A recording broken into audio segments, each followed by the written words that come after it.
쓰러지는 인생을 일으켜 주신 예수님이라는 제목으로 말씀을 드리겠습니다. 세상을 살면서 점점 낙심과 무력감 속에 인생이 쓰러지는 사람들이 많습니다. 여러분 주변에서도 많이 봐왔을 것이고 과거에도 봐왔을 것입니다. 몸과 마음으로 구성이 된 사람은 여러 가지 요인들로 보호를 받습니다. 돈의 보호를 받기도 하고, 또 건강의 보호를 받기도 하고, 또 사람들과의 관계 안에서 보호를 받기도 하고, 또 자기 자신이 가진 마음의 열정이 커서, 열정이 힘이 넘쳐서 거기에 보호를 받기도 합니다. 그런데 몸이든 마음이든 무너져 내리면 그 사람은 상하고 병이 들고, 그것이 심하면 회복되지 않습니다. 사람이 노력을 해도 노력한 만큼 그 기대가 이루어지지 않거나, 또 자기가 생각하지 않은, 전혀 원하지 않았던 일들이 자기 인생의 환경에 다가오면 몸도 마음도 열정도 다 무너져 내립니다. 그런 현실이 한 번이면 괜찮은데, 두 번이면 괜찮은데, 지속되면, 계속 끊어지지 않으면, 끝날 기미가 안 보이면 그 사람은 인생이 쓰러지는 겁니다. 어떤 부부가 결혼을 해서 어렵게 아들을 하나 낳았는데, 이 사람들은 또 아이를 낳고 힘들게 공부해서 남자는 사무관이 되고 또 여자는 의사가 됐습니다. 그런데 그렇게 돈도 좀 벌리고 어느 정도 집안이 좀 살만하다 이렇게 마음에 느껴서 좀 편하다 이렇게 할 때 집안에 원하지 않던 일이 터지는 거예요. 하나밖에 없는 고등학생이 고등학교에 갔더니 심한 공황장애 걸리고 심한 우울증에 빠져서 일반적인 대인관계를 못하는 겁니다. 사람들과 어울리지 못하고 사귀질 못하고. 이게 하루아침에 끝나요? 안 끝나요? 이런 병은 하루아침에 안 끝납니다. 그러니 이 집안의 이 아들 때문에 하루하루 웃음이 사라지고, 집에 가면 웃음이 잃어버려진 지가 너무나 오래되고 인생이 다 어두운 터널로 점점 빠져들어갔습니다. 돈에 대한 기대가 꺾일 때, 또 건강이 나를 떠나갈 때, 난 원치 않지만 건강이 떠나갑니다. 순식간에 찾아옵니다. 가까운 사람과의 관계가 뜻대로 안 될 때, 자기 열정에 맞는 열매들이 맺히지 않을 때, 열심히 노력하지만 뭔가 소득이 생기지 않을 때, 원하지 않는 일들이 자기 인생에 찾아올 때, 그것이 반복되거나 끊이지 않으면 인생이 쓰러집니다. 사람이 세상을 살면서 어떤 성취를 한다고 해도 결국 언젠가는 쓰러지는 인생의 시간을 만나게 됩니다. 아무 문제가 없더라도 죽음이라는 시간, 또 죽음에 직면하는 때를 만나게 되면 자기 인생은 쓰러지고 있다는 것을 다 느끼게 됩니다. 사람의 인생이 쓰러지는 것으로 끝나면 굉장히 안타까운 일입니다. 그렇죠? 여러분의 인생을 다 지금 상상해 볼 때 끝날에 내 인생은 쓰러지는구나 이렇게 결론을 알고 있다면 얼마나 그 안타까운 인생이에요. 내 인생은 점점점 갈수록 쓰러지지 않고 쓰러짐에서 일어나고 있구나 라는 것을 느낄 때, 나이가 들어도 약간 병이 좀 들더라도 마음에 힘이 있고 인생이 기대가 되는 겁니다. 이런 세상을 살고 있는 사람들을 향하신 하나님의 마음이 오늘 여기에 있습니다. 하나님은 모든 사람이 예수 그리스도의 품에 안겨서 쓰러지는 인생에서 일어나시기를 원하십니다. 예수 그리스도의 품 안에 안겨서 쓰러지는 인생에서 일어나기를 원하신다. 세상을 열심히 살다가 너무 힘들 때 사람들은 보통 처음에 반응은 오기를 부리는 거예요. 그래? 내가 한번 살아봐야지. 오기를 부립니다. 그래? 내가 어떻게 해서든 한번 해볼 거야. 이렇게 오기를 부리지만 결국 삶의 의욕을 잃고 인생을 넘어집니다. 그런 사람의 모습을 누가 잘 아세요? 하나님께서 잘 아십니다. 주변 사람이 아나요? 모르나요? 알 수도 있고 모를 수도 있고, 그러나 하나님은 아십니다. 그래서 예수님의 품 안에서 일어나라고 우리 인생에 기회를 주십니다. 우리 11절부터 12절까지 그런지 안 그런지 한번 읽어보도록 하겠습니다. 11절부터 12절입니다. 시작.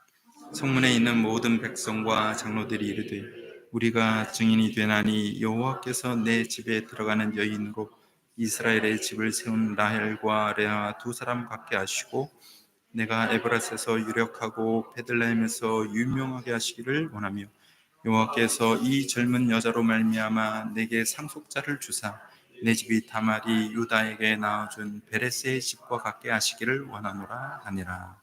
아멘. 예, 며느리 룻도 시어머니 나오미도 이 험한 세상에 태어나서 쓰러지는 인생을 살았습니다. 인생이 쓰러졌어요. 그런데 하나님은 기업물을 짜 보아스라는 사람을 만나게 하셨고 그 보아스라는 사람의 만남을 통해서 쓰러진 인생에서 일어날 수 있도록 도와주셨습니다. 룻은 시어머니 나오미와 함께 모압 지방에 사는 동안 가장 어두운 인생의 구덩이에 빠졌습니다. 자식을 낳으면 행복할 줄 알았고 결혼을 하면 잘 될 줄만 알았습니다. 그래서 모압 지방에 살면서 자기 모압 나라의 사람도 아닌 저기 이스라엘 사람, 가나안 땅에 살고 있던 사람들이 왔는데 저 사람의 아들들과 결혼해야겠다 이렇게도 했죠. 그러나 남편과 아들을 죽음에 빼앗겨 버렸습니다. 죽음은 우리를 갈라놓습니다. 사랑하는 것, 좋아하는 것, 아끼는 것 다 죽음이 우리에게서 빼앗아가요.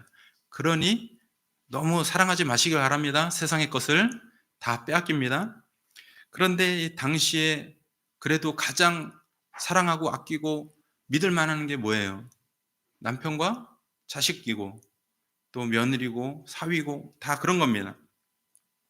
그런데 죽음에 남편을 어머니도 또 며느리들도 다 빼앗겨 버렸어요.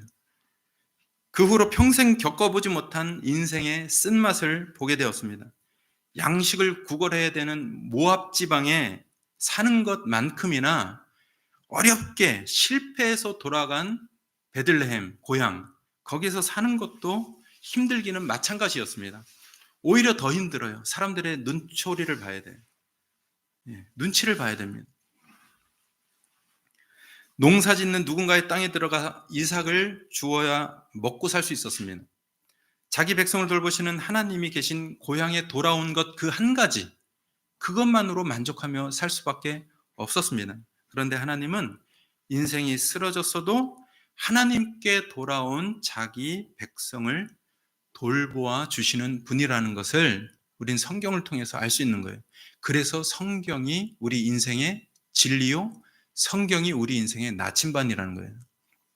여러분, 인생을 복되고 평안하고 만족하게 살고 싶으십니까? 예? 그러면 돈 있는 사람 오늘 만나러 가려고 하지 마시고 성경으로 들어가세요. 하나님의 말씀을 읽으세요. 거기에 여러분들 회복의 길이 있습니다. 하나님은 하나님 품에 돌아온 자기 백성을 철저하게 돌보아 주십니다. 룻이 이삭을 줍기 위해서 나간 농장의 주인은 보아스라는 사람이었습니다. 그 사람은 나오미의 죽은 남편 엘리멜렉의 친족이 되는 기업 물을 자 중에 한 사람이었습니다. 기업 물을 자라는 것은 뭐냐면은 친족 대신 친족의 재산에 대해서 권리를 이어받을 수 있는 사람을 말하는 거예요. 그래서 이 사람이 그 권리를 내 것으로 삼겠다 할 수도 있고 그 권리를 다른 사람한테 주겠다 할 수도 있는 자격이 있는 사람입니다. 보아스는 룻이 모압이란 나라에서 남편을 잃고도 시어머니를 섬기고 또 시어머니의 백성과 하나님을 자신의 백성과 하나님으로 삼았다라는 이 사실을 알고 이 룻이라는 소녀에게 감동을 받은 겁니다. 그래서 그를 위해서 기업 물을 자의 권리를 자신이 받아들이기를 자청한 거예요. 기업 물을 자의 자격은 자기한테 이득이 오면 좋은 거고 자기한테 이득이 없을 것 같으면 받으면 손해입니다. 그런데 이 룻의 갸륵한 마음, 또 하나님을 생각하는 이 진실한 마음을 생각하고 그 기업 물을 자의 권리를 받아들이고 그 이방 여인 룻을 아내로 맞아들였습니다. 이방 여인을 맞아들이는 것은 쉬운 결정은 아닙니다. 이스라엘 사람들이 이방 여인과 결혼하는 것은 마음에 부담이 있는 거예요. 성문 앞에 모인 백성들은 증인이 되었고 룻을 위해 이스라엘의 어머니가 된 라헬과 레아처럼 되기를 축복했습니다. 라헬과 레아가 누구예요? 야곱의? 예, 그렇죠. 빙고. 예, 야곱의 부인들. 이스라엘 12지파를 이루는 그 아들들을 낳은 어머니들이에요. 얼마나 복된 사람들입니까? 이렇게 되기를 지금 백성들이 축복하고 있습니다. 또한 이방 여인 다말, 유다의 며느리였던 이 다말을 통해서 낳은 베레스의 집안처럼 되기를 축복했습니다. 베레스의 집안은 유다의 하나님께서 주신 하나님께서 약속하신 그 약속을 이어받는 가문의 아들이에요. 그러니 이렇게 라헬처럼 되라, 레아처럼 되라, 다말처럼 되라, 베레스 집안처럼 되라 하는 것은 축복 중에 축복입니다. 축복하는데 돈이 들었어요? 안 들었어요? 예. 그러니 여러분 축복을 하려면 큰 걸로 축복을 해 주시길 바랍니다. 여러분 자녀들에게, 가족들에게, 아니면 주변 친구들에게, 연약한 사람들에게 축복을 아주 큰 거를 해 주시길 바랍니다. 여러분 주변의 직장 사람들을 빨리 출근해서 축복하세요. 조금 늦게 퇴근할 때 이름 불러가면서 축복하세요. 어떻게 될지 어떻게 알아요, 그 사람들이. 그렇죠? 예. 저 사람이 나보다 돈 좀 더 받네, 이런 것만 신경 쓰지 말고 돈 안 드니까 큰 축복을 하면서 살아가시면 좋습니다. 하나님은 백성의 이 축복대로 룻에게 은혜를 베푸셨습니다. 룻이 은혜를 받자 동시에 시어머니 나오미도 자기 노력으로 얻을 수 없는 복을 받게 되었습니다. 룻은 남편 보아스를 통해서 아들을 낳았기 때문에 기업을 상속받을 수 있게 되었고, 나오미는 또 자신의 노년을 보살펴 줄 수 있는 손자가 생겼기 때문에 엄청나게 큰 복을 받은 겁니다. 당시 과부들은 사회적으로 약자라고 했죠? 누군가가 돌보아 줄 사람이 있으면 복이요, 돌보아 줄 수 있는 사람이 없으면 저주와 같은 겁니다. 하나님은 쓰러진 롯의 인생을 보아스의 품 안에서 일어나게 하셨습니다. 또한 롯을 참되고 영원한 관계로 인도했던 나오미도 쓰러진 인생에서 일어나게 되었습니다. 하나님은 인생을 살면서 나는 마라가 되었습니다. 내 이름은 나오미가 아니라 마라입니다. 인생에서 쓰러져서 자기 이름을 괴로움이라고 바꿔버린 이 나오미를 다시 나오미로 찾아주시고 나오미보다 더 복된 이름이 되게 만들어 주셨습니다. 기업물을 짜로서의 의무를 다한 보아스와 그의 품 안에 있게 하신 롯에게 베푸신 하나님의 은혜는 사람이 상상할 수 없는 크신 사랑입니다. 보아스는 룻을 통해서 오벳을 낳았어요. 오벳은 이새를 낳았습니다. 이새는 예수 그리스도의 조상이 되는 다윗을 낳았습니다. 이방 여자, 하나님을 알지도 못하는 여자가 하나님의 품에 돌아와서 얻은 복은 예수 그리스도의 조상이 되는 것입니다. 시어머니 나오미와 참되고 영원한 관계를 맺은 이방 여인으로서 하나님께 돌아온 룻을 통해 하나님은 구원의 역사를 그 여인과 함께 이루어 가신 것입니다. 지금도 이 세상에서 하나님이 하시는 일은 구원의 역사를 이루는 거예요. 사람은 좀 더 높은 빌딩을 지으려고 애를 쓰고, 더 좋은 도로를 만들려고 애를 쓰고, 더 나은 기계를 만들려고 애를 쓰지만 하나님의 역사는 그게 아니라 저와 여러분들을 동역자로 삼으셔서 하나님의 역사를 이루고 싶어 하시는 겁니다. 그 일에 이방 사람 룻이 쓰임 받았고 이방 사람인 우리를 쓰고 싶어 하시는 겁니다. 여러분, 하나님 나라의 역사에 이름이 기록되시길 바랍니다. 돈 많이 벌다가 소고기 사 먹다가 죽었다 이렇게 기록되지 마시고 하나님 나라에 이렇게 쓰임받는 사람이 되었다라는 하나님이 인정하시는 그런 역사의 기록이 되시길 바랍니다.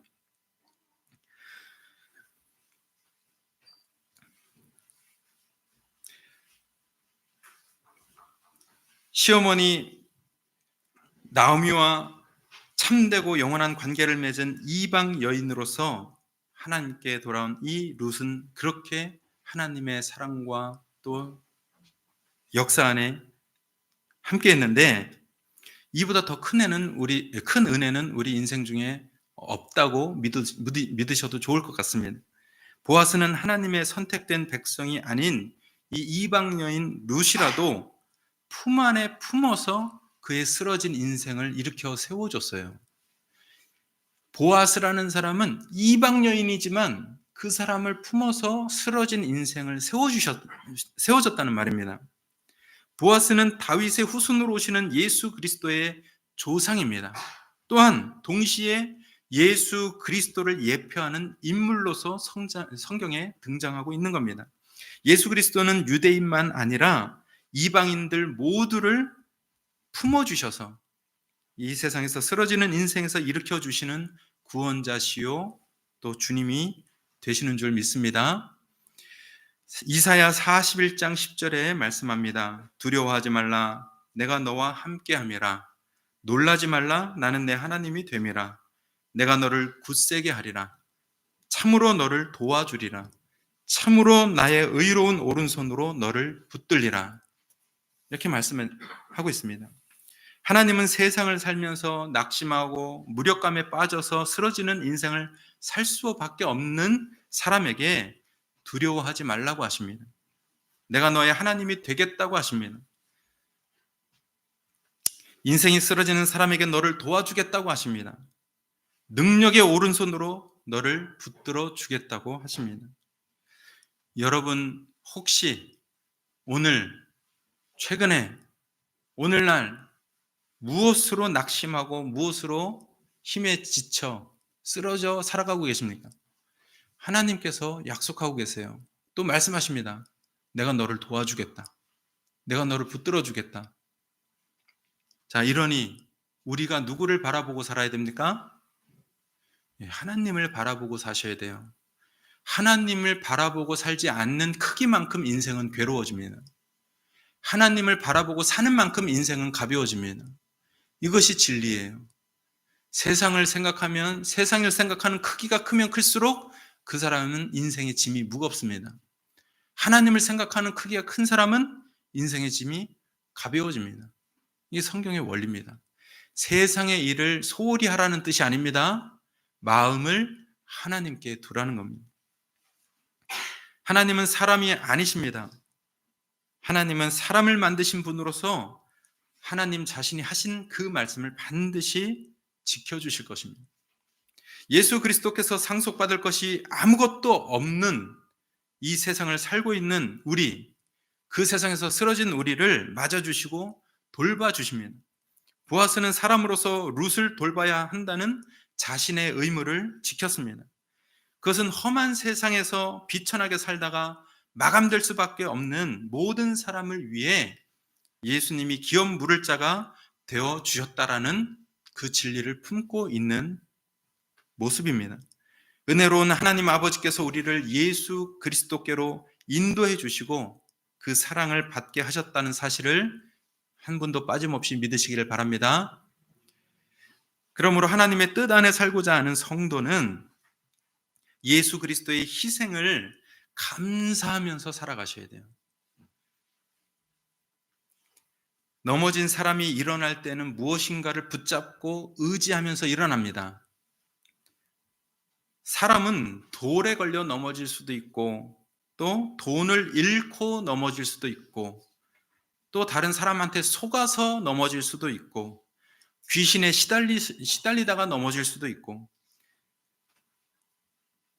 세상은 넘어진 육신과 또 그 생활에서 일어나는 방법을 자꾸 얘기해줘요. 너 쓰러졌어? 너 넘어졌어? 그럼 이렇게 일어나. 너 저렇게 일어나. 너 돈 때문에 넘어졌으니까 일을 갈고 벌어. 너 사람 때문에 넘어졌으니까 너 일어나서 복수해. 이렇게 세상은 여러 가지 방법으로 이 세상에서 일어날 수 있는 방법들을 알려줍니다. 그러나 하나님께서 쓰러진 인생에서 일으켜 주시는 방법은 모든 것을 희생하신 예수 그리스도를 붙잡으라는 겁니다. 예수 그리스도를 붙잡고 일어나라는 겁니다. 여러분, 오늘 작은 돌부리에 걸려 넘어지셨어요? 어떻게 일어나실래요? 어떻게 일어나실 거예요? 작은 돌부리에 부딪혀서 넘어졌더라도 옆에 기둥을 붙잡고 다른 사람을 속 붙잡고 일어나는 것은 세상 방법이에요.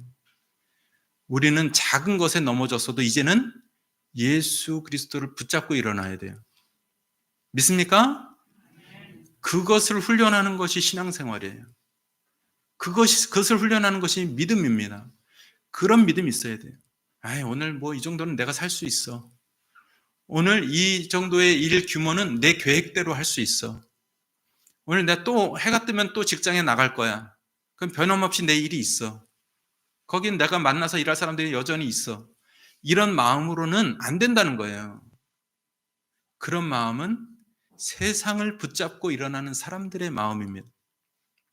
그게 아니라 오늘 내 운명이 어떻게 될 줄 모르고 또 내가 만나는 그 사람의 운명이 어떻게 될 줄 모르고 우리의 삶의 환경이 어떻게 될 줄 모르기 때문에 하나님, 넘어질 것도 아시는 주님, 예수님을 제가 붙잡습니다.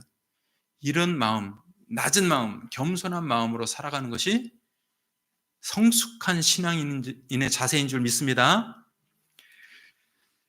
우리 7절에 보니까 옛적 이스라엘 중에는 모든 것을 물으거나 교환하는 일을 확정하기 위하여 사람이 그의 신을 벗어 그의 이웃에게 주더니 이것이 이스라엘 중에 증명하는 전례가 된지라. 8절에 이에 그 기업 물을 자가 보아스에게 이르되 내가 너를 위하여 사라 하고 그의 신을 벗는지라. 이렇게 말씀하고 있습니다. 며느리 룻이 기업을 이을 수 있는 아들을 얻게 된 것과 또한 시어머니 나오미의 생명이 회복되게 하는 손자를 얻게 된 것은 모두 다 보아스의 희생이 있었기 때문입니다. 그렇기 때문에 룻과 나오미는 전혀 보장되지 않는 자신들의 생계, 또 전혀 보장되지 않은 자신들의 인생, 그 불안한 인생에 안전과 평안을 준 그 보아스를 고마워해야 합니다. 그런데 보아스를 고마워하기 이전에 먼저 해야 될 것이 있는데 그것이 뭐냐 하면 그 보아스의 희생에 대한 감사입니다. 보아스가 어떤 희생을 했는지를 알고 잊지 않고 감사하면서 살할 때 그 사랑이 의미가 있는 겁니다. 누구를 사랑합니다 그랬지만 왜 사랑하는지를 알아야 돼요. 왜 그를 사랑할 수밖에 없는지를 알아야 돼요. 왜? 그 전에 그의 희생을 알아야 그 사랑한다는 고백이 가치가 있는 겁니다. 보아스는 자기 외에 먼저 기업 물을 자가 있음을 알고 그 사람을 만나 장로들 앞에서 의견을 물었습니다. 당시 계약은 증인들 앞에서 말로 하는 거예요. 말로. 문서가 아니라. 그 사람은 상속자가 없다면 받을 계산이었습니다. 그 기업을. 그런데 생각을 해보니까 이득이 될 것 같아요. 그래서 맨 처음에는 받겠다 이렇게 말했습니다. 그러나 룻과 결혼하고 상속자가 생기면 그 기업이 자기에게 돌아오지 않는다라는 이야기를 듣고서는 마음이 변했습니다. 그래서 결국 자기의 신발을 벗어서 그 증인들 앞에 내어 벗어던지고 그 기업 물을 자의 자격을 보아스에게 넘겨주게 됩니다. 나오미의 남편 엘리멜렉이 소유지를 산다고 해도 그 엘리멜렉의 소유지를 보아스가 산다고 해도 자기 기업이 되지 않습니다. 나중에 희년이 되면 또 돌려줘야 되는 거예요. 룻과 결혼해서 자식을 낳아준다고 하더라도 그 기업은 그 자식한테, 그 지파의 땅이기 때문에 그 자식한테로 상속이 넘어갑니다. 보아스가 기업을 물은다고 해도, 물을 자가 된다고 해도 보아스에게 이득은 없습니다. 오히려 쓰러진 사람이 일어날 수 있도록 섬기고 돕고 봉사하는 자리밖에는 없었던 결정이 보아스의 결정이었습니다. 그래서 그 사람에게 희생이 되고 그 희생으로 룻과 나오미가 쓰러진 인생에서 일어나게 되는 겁니다. 기업 물을 자를 정하고 나선 보아스의 이 행동은 험한 세상 속에서 쓰러진 룻과 나오미를 구원하기 위한 희생입니다. 이런 희생을 통해서 쓰러진 룻과 나오미의 인생은 다시 일어날 수 있었습니다. 인생이 일어난 것만이 아니라 온 세상의 인류를 죄에서 구원하시는 예수 그리스도의 조상이 되는 역사적인 이 영광을 룻과 나오미가 얻게 된 겁니다.